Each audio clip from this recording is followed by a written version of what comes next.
अरिहन्ताणां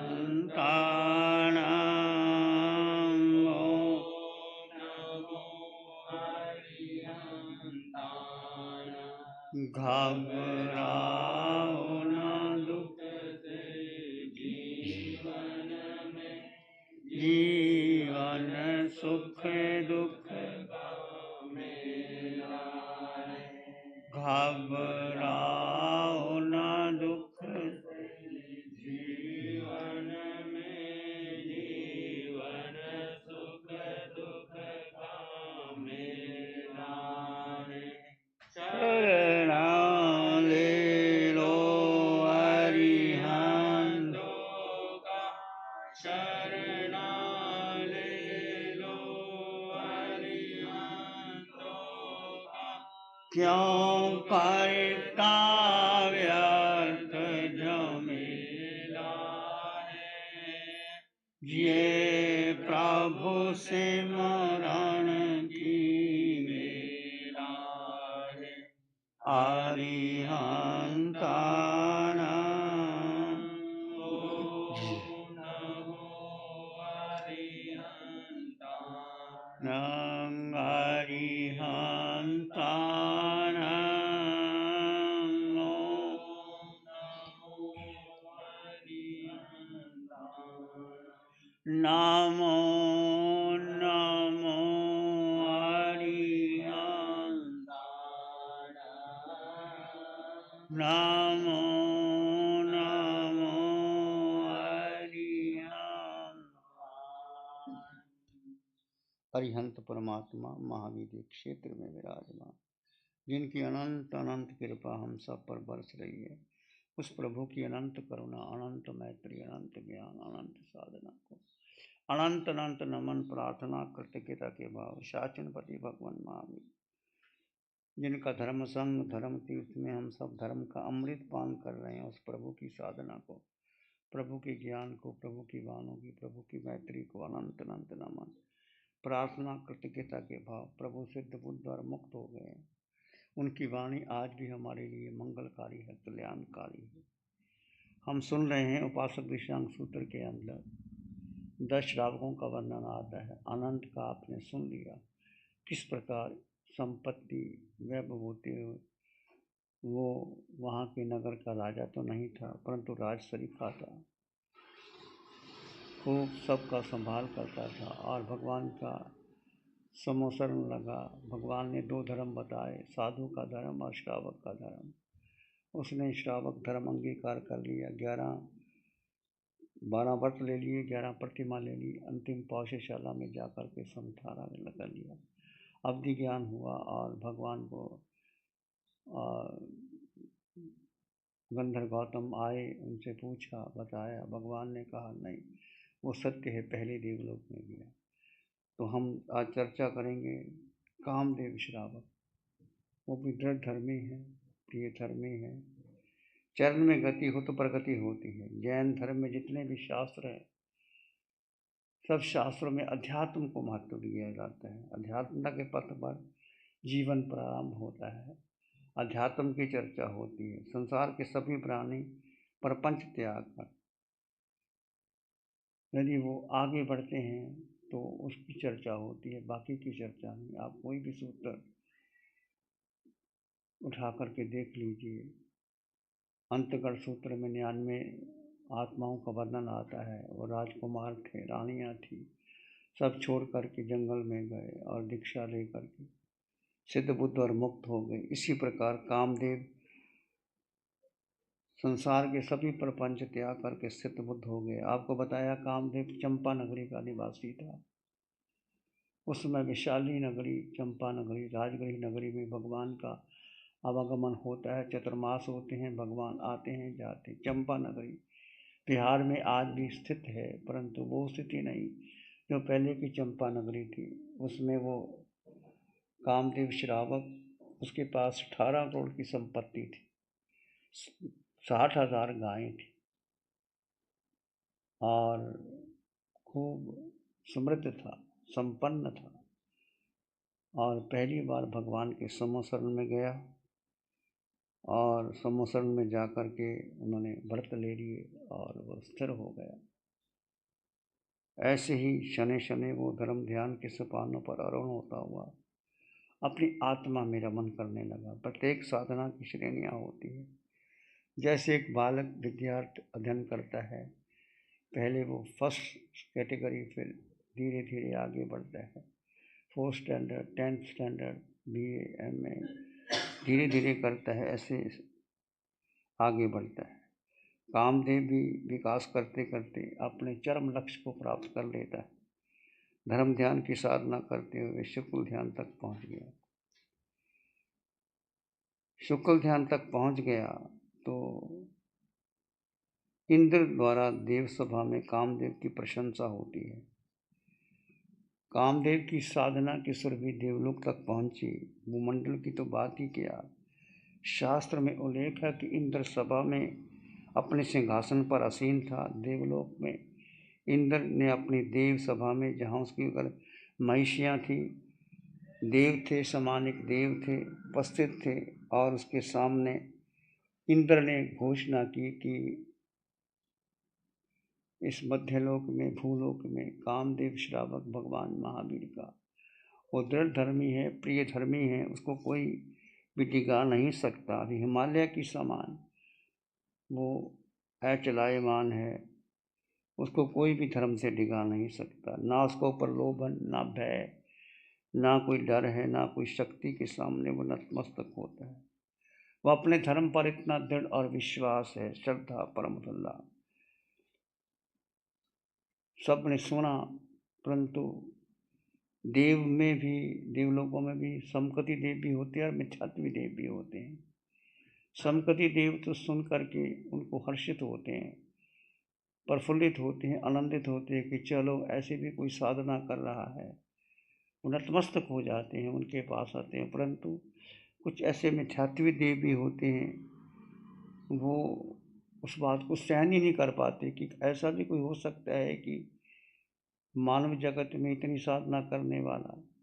जैसे संगम देव भगवान के सामने खड़ा हो गया, इंद्र ने प्रशंसा की भगवान की, और संगम देव ने आकर के भगवान को कितने कितने कष्ट दिए। ऐसे ही उसकी प्रशंसा में एक मिथ्यात्वी देव को एक बात वो सहन नहीं हुई। देव को बात अच्छी नहीं लगी, सोचने लगा कि इंसान तो अन्न का कीड़ा है, अन्न खाता है, देव शक्ति के आगे बड़ों बड़ों को हिला देती है। देव शक्ति तो बहुत बड़ी शक्तियाँ होती हैं, तो मैं भी उसको धर्म से विचलित करूँगा, ऐसा उसने सोचा। स्थानांक सूत्र में 4 प्रकार के लोगों का वर्णन किया है। कुछ लोग प्रिय धर्मी होते हैं, दृढ़ धर्मी नहीं होते। धर्म बहुत प्रिय होता है उनको, परंतु दृढ़ नहीं रहते। कुछ लोग दृढ़ भी होते हैं और प्रिय धर्मी नहीं होते। दृढ़ होते हैं धर्म के प्रति, परंतु इतनी धर्म के प्रति प्रियता नहीं होती। कुछ प्रिय धर्मी भी होते हैं और दृढ़ धर्मी भी होते हैं, और कुछ प्रिय धर्मी भी नहीं होते, दृढ़ धर्म भी नहीं होते। 4 प्रकार के लोग हैं। इसमें चतुर्विधि भंगी में कामदेव प्रिय धर्मी भी था और दृढ़ धर्मी भी था, और दृढ़ धर्मी था। दोनों को, उनको धर्म भी प्रिय था और उसको अपनी साधना पर भी स्वाभिमान था, और उसकी दृढ़ता थी, और उसकी परीक्षा भी होती है। उसकी कसौटी पर परीक्षा और उपसर्ग आते हैं। उपसर्ग 3 प्रकार के होते हैं। देवता के समान, या कोई देव परीक्षा लेता है, या मनुष्य लेते हैं, या त्रियंच पशु पक्षियों के द्वारा भी ऐसे भी उपसर्ग आते हैं। भगवान महावीर के जीवन में तीनों प्रकार के उपसर्ग आए। त्रियंच के चंड कौशिक ने भगवान को भयंकर उपसर्ग दिया, और भगवान को पता था चंड कौशिक महान है, क्रोधी है, दूर दूर से लोग जाते नहीं, रास्ता छोड़ देते हैं। भगवान स्वयं वहाँ उस बिल पर गए, और चंड कौशिक ने देखा और उसका अहंकार और जागृत हो गया। उसने देखा निर्निमेष दृष्टि से और फुंकार मारा, डंक मारा। भगवान शांत थे, स्थिर थे, और कहते हैं उनकी अंगूठे से दूध की धारा निकली, और भगवान ने कहा, बुझ बुझ चंड कौशिया, ये चंड कौशिक तू अपने को जान, तू पहले एक साधु था और कैसे तू अब क्रोध करके एक पशु बन गया, पशु बन गया। चंडकौशिक को ज्ञान हुआ वो मैंने कितना क्रोध किया, भगवान के एक शब्द से उसका जीवन रूपांतरण हो गया और बिल में वापस घुस गया। और सब जब लोगों को पता लगा चंडकौशिक का क्रोध शांत हो गया, वो बाहर नहीं निकलता, लोग आते हैं उसको दूध देते हैं और चावल चीनी डालते हैं और उसके लिए तो वो दुख का कारण बनी। हजारों चींटियाँ उसके बिल पर उसको अंग अंग काटती हैं, परंतु वो शांत होकर के सहन करता है और पहले क्रोध से वो पशु बना और पशु क्षमा करके धारण करके वो देवलोक में चला जाता है। ऐसे उपसर्ग भगवान को आते हैं। शूलपाणी यक्ष और संगम का उपसर्ग, ये देव के उपसर्ग है, भगवान को सहन किया। और ग्वाले का उपसर्ग कि ग्वाले ने कहा, ग्वाले ने कीले ठोक दिए, चाबुक लगाए, भगवान ने सब सहन कर लिए। मनुष्य पशु को उपसर्ग कष्ट देते हैं, देव उपसर्ग तो उसके भी महान होते हैं। मानव से अधिक बल देवता के पास होता है, यह कथा भी है और शिक्षा भी प्रेरणा देती है। तो धर्म के मार्ग इसने ले लिया है और दृढ़ता से उसको सहन करता है व्यक्ति, तो आगे बढ़ जाता है। यदि आत्म कल्याण के लिए कामदेव का भी जीवन व्रत उस तरह ही आता है, कैसे वो कामदेव दृढ़ और कैसे परीक्षा हुई, कैसे उसने ऐसा विराट रूप बनाया कि आप सुन करके भी आपके रोंगटे खड़े हो जाते हैं। गीता में भगवान महावीर के समान ही कुछ बातें कही गई हैं।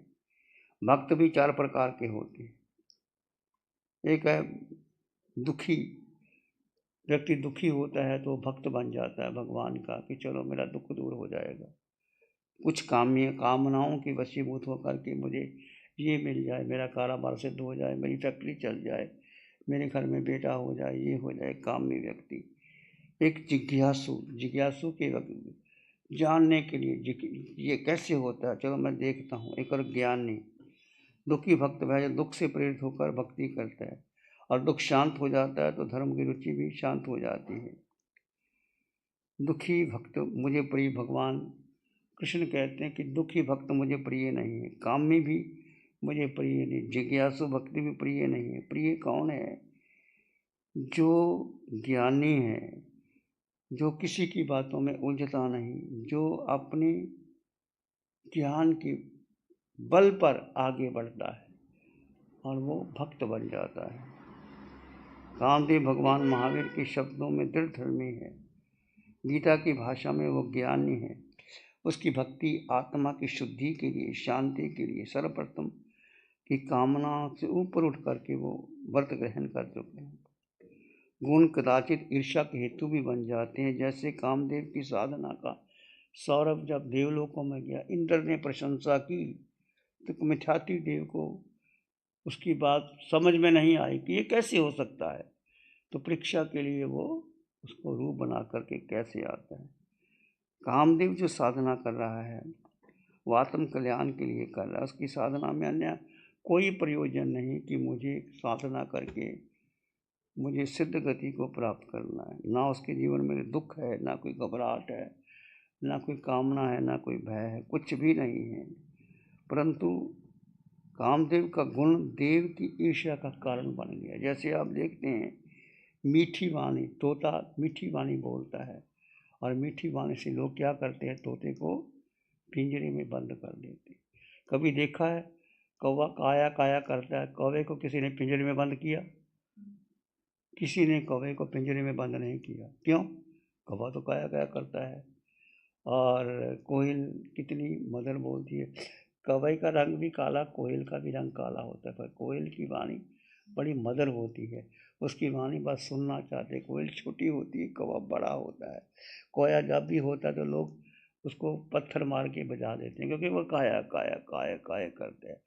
तो मीठे वचन सही कहता हूँ, तीखे वचन सही कहता हूँ, सीना चलनी कर जाते हैं। तीखे वचन सही कहता हूँ, सीना चलनी कर जाते हैं। मर्म प्यार का मिल जाए तो घाव हृदय के भर जाते हैं। यदि घर में, परिवार में यदि आपस में तू हैं, तीखे वचन है, तो घर नरक बन जाता है। और वही वचन आप घर में प्रेम से किसी को कहते हैं तो बात कड़वी भी होती है तो उसको मीठी लगती है और उसको स्वीकार कर लेते हैं। तो मीठे वचन बोलने चाहिए, तीखे वचन नहीं बोलने चाहिए। मीठी वाणी से तोते को पिंजरे में डाल दिया जाता है। तो कामदेव की साधना से इंद्र ने प्रशंसा की, परंतु सम्यक दृष्टि जीव कभी भी ईर्ष्या नहीं करता। मिथ्यात्वी जो होते हैं वो ईर्ष्या करते हैं। संगम देव जब भगवान महावीर की को डराता डराता स्वयं भयभीत हो गया, बहुत कष्ट दिए संगम देव। एक रात्रि में 20 उपसर्ग दिए, एक रात्रि में भयानक। चींटियों का, बिच्छुओं का, सर्प का, हाथी का, सूंडों का, उछाला उछाला। कैसे भगवान अपने स्वभाव में स्थित रहते हैं। जब संगम हार गया, उसका पेश नहीं चला, तो उसने क्या किया, भगवान महावीर को मोहित करने के लिए कि चलो मैं भगवान मोह से या मीठी बातों से शायद बात को समझ जाए, तो उन्होंने मोहित करने के लिए अपने कृत्रिम बसंत ऋतु की रचना की। फूल खिलाए, कलियां खिलाई, कोयलें कूं कूं करने लगी, शब्ददार हो गया, आकाश में वर्षा की फुहार होने लगी, नर्तकियां नृत्य करने लगे भगवान के सामने विचलित करने के लिए। संगम ने ऐसे कई कृत्रिम मादक द्रव्य बनाए, परंतु भगवान तो भगवान थे। उन्होंने क्या किसी के मोह में जाना, बात करना। व्यक्ति के मोह में आता है, जो व्यक्ति मोह में आता है वो शीघ्र विचलित हो जाता है, प्रचलित हो जाता है। परंतु भगवान को कोई भी ना मोह के द्वारा, ना भय के द्वारा, ना किसी के द्वारा भगवान महावीर को वो दिखा नहीं सका। तो कामदेव भी, जैसे संगम ने परीक्षा ली, कामदेव ने भी मिथ्याति देव धरती पर उतर आया और अपौषशाला में जाकर के पहुंच गया।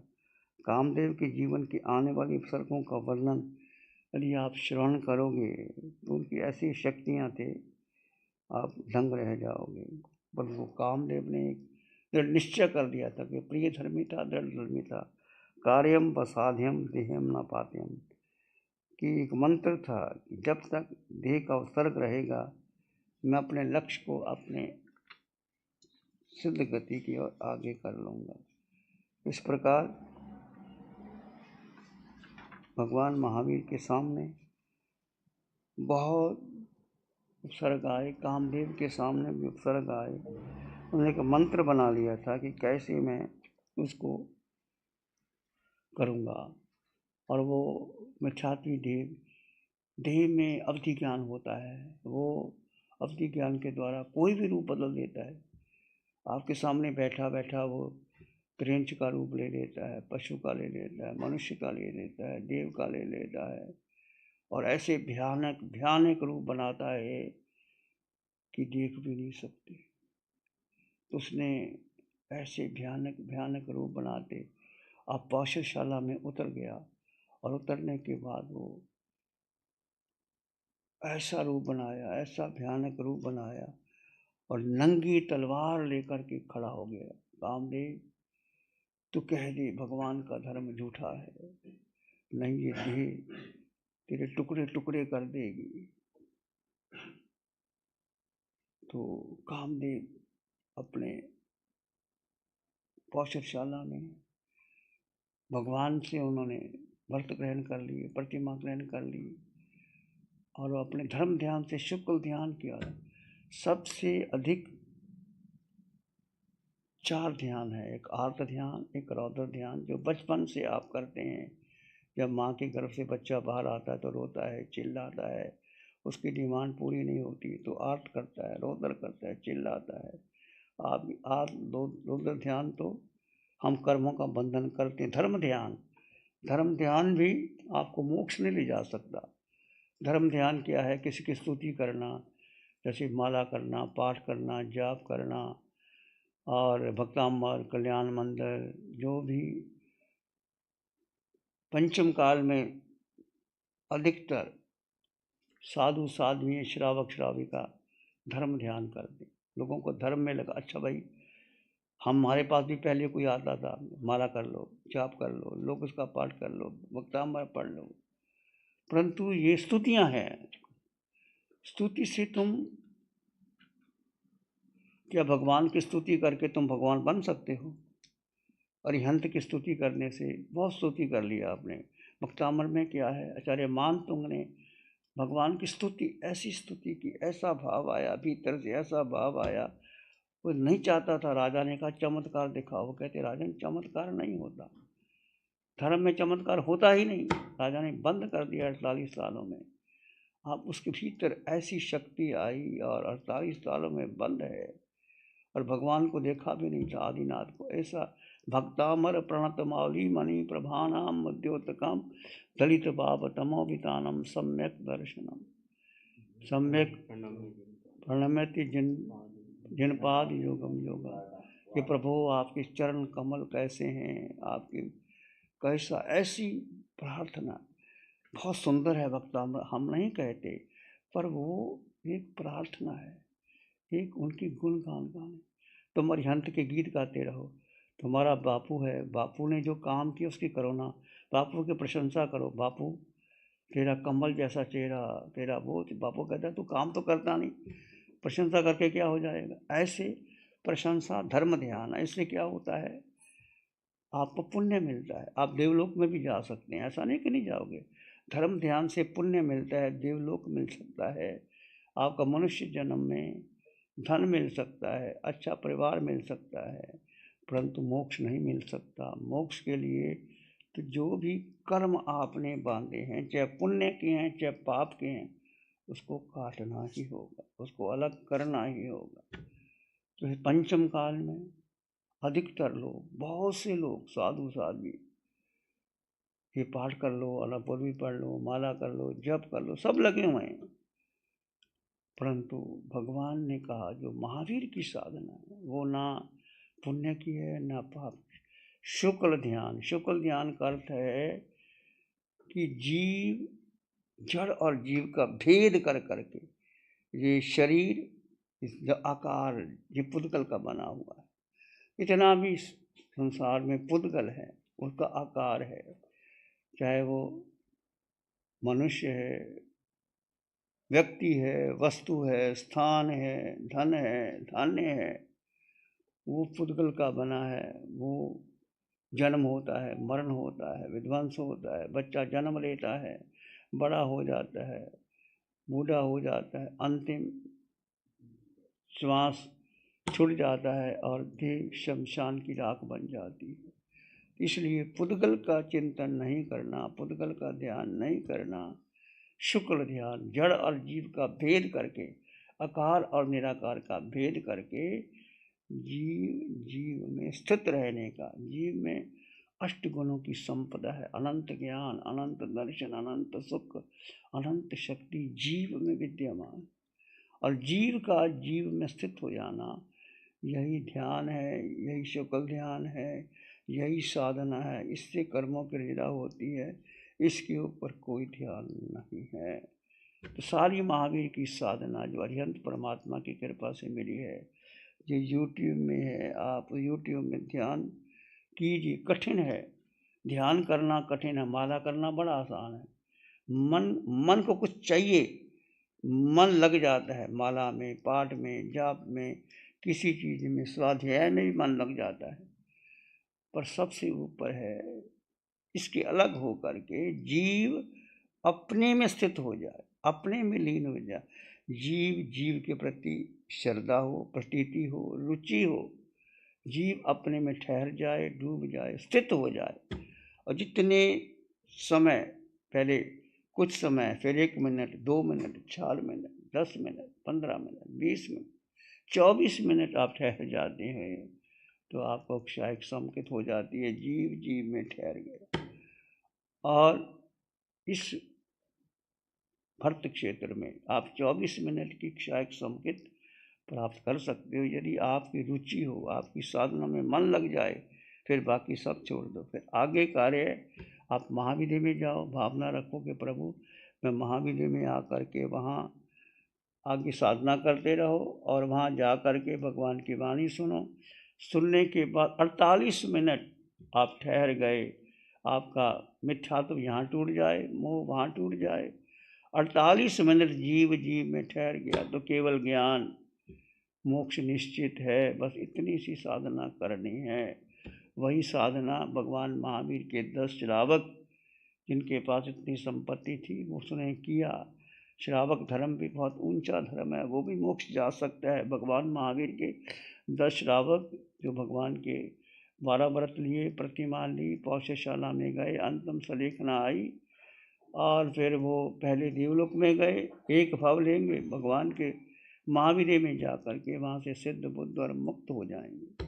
तो आप भी श्रावक बने, 12 व्रत ग्रहण कीजिए, साधना कीजिए, जीवन को उच्च बनाइए। ये धन, ये पद, ये यश, ये प्रतिष्ठा टिकने वाली नहीं। लक्ष्मी चंचला है, आज इसके पास कल उसके पास। तुम्हारा पुण्य होगा, तुम्हारे पास रहेगी, पुण्य चला जाता है तो लक्ष्मी चली जाती है। तो ऐसा देव आया, मिथ्यात्वी देव, नंगी तलवार लेकर के पौषधशाला में, कैसे भयंकर रूप बनाता है उसकी चर्चा हम कल करेंगे। कैसे वो रूप बनाता है और कैसे वो दिखाने की कोशिश करता है, और कैसे वो दृढ़ रहते हैं और फिर वो झुक जाता है। जहाँ व्यक्ति दृढ़ रहता है, जब भी आप साधना करते हो, चाहे आप ध्यान कौशक करते हो, ध्यान करते हो, उस समय आपको चाहे देव की उपसर्ग आए ना आए, देह के उपसर्ग आ जाते हैं, शरीर में भयंकर पीड़ा हो जाती है, वेदना हो जाती है, कर्म उदय में आ जाती है। उस समय आप शांत रहो, मौन रहो, जड़ और जीव का भेद करते रहो। दो तत्व अलग अलग है, और ये कष्ट शरीर को आया और मुझको नहीं आया। इस प्रकार शांत रह करके अपने को शुक्ल ध्यान की धारा में आगे बढ़ाइए। आपका मंगल होगा, शुभ होगा। कल फिर हम चर्चा करेंगे कि कैसे कामदेव श्रावक पर वो देव ने उपसर्ग किए और कैसे वो झुक गया धर्म के आगे। इसकी चर्चा हम कल करेंगे। ध्यान करें थोड़ी देर के लिए, आंखें बंद, मन वचन काया शांत, शरीर शांत, विचार शांत, सृष्टि शांत, वातावरण शांत, हर दिशा हर किनारा शांत शांत शांत। सिर के सिरे से पांव के अंगूठे तक अपने भीतर शुद्ध चेतना का एहसास कीजिए। तुम मात्र मात्र मात्र जीव हो, इस आकार में निराकार आत्मा, शुद्ध आत्मा।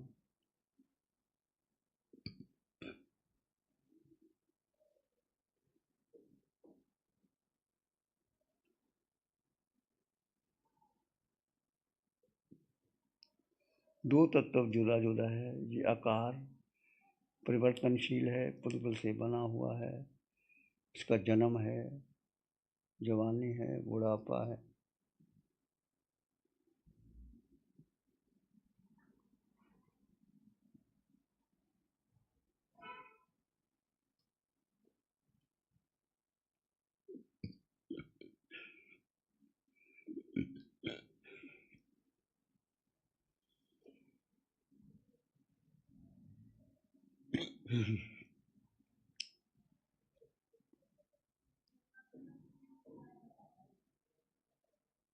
मैं जीवात्मा हूँ, अष्ट गुणों से युक्त हूँ।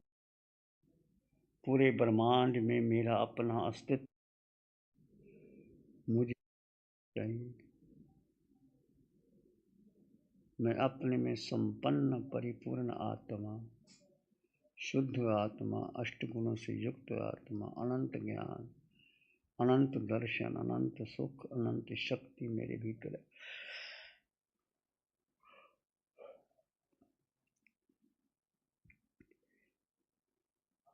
मेरा वर्ण नहीं, गंध नहीं, रस नहीं, स्पर्श नहीं, वजन नहीं, गुरु लघु आत्मा,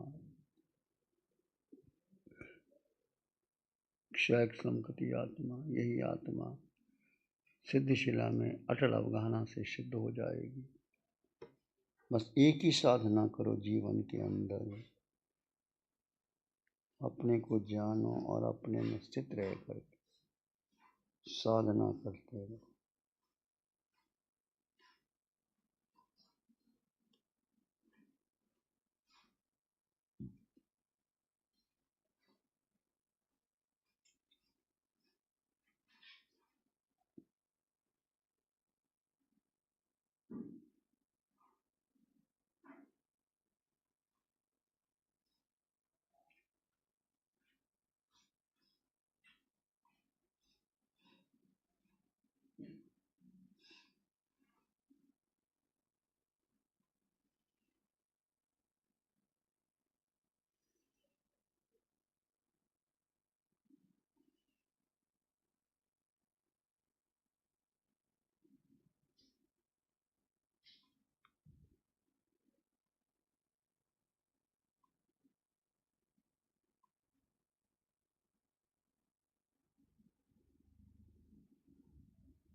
अपने भीतर मंगल का भावना है, प्राणी मात्र के लिए मंगल की कामना कीजिए।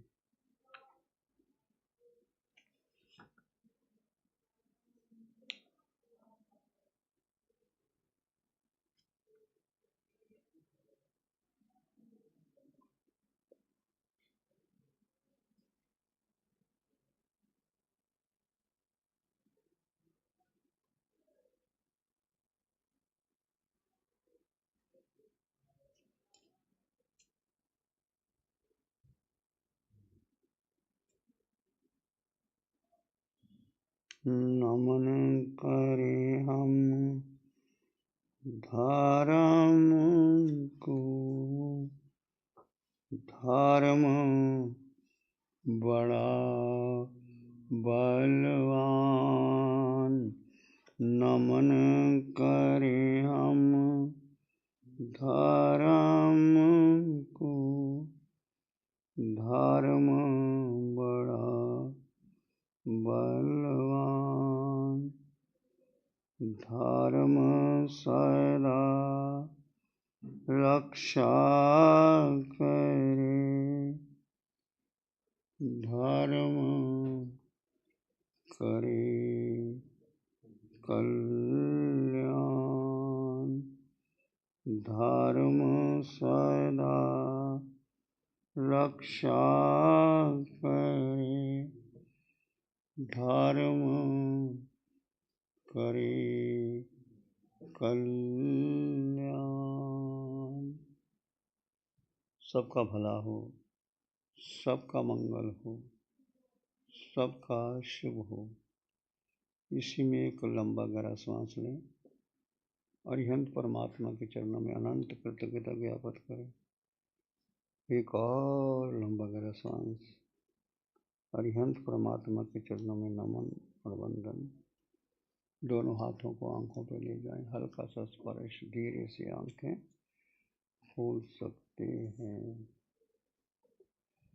नमो अरिहंतानंग, नमो सिद्धानंग, नमो आइडियानंग, नमो जयनंग, नमो लोय सब साहुनम, धम्मो मंगल मुखिटम, अहिंसा संयमो तवो देवावित्तं नमं संति, जस धम्मे श्यामनो। श्री चत्तारी मंगलम, अरहंता मंगलम, सिद्धा मंगलम, साहु मंगलम, केवली पानत्तो धम्मो मंगलम।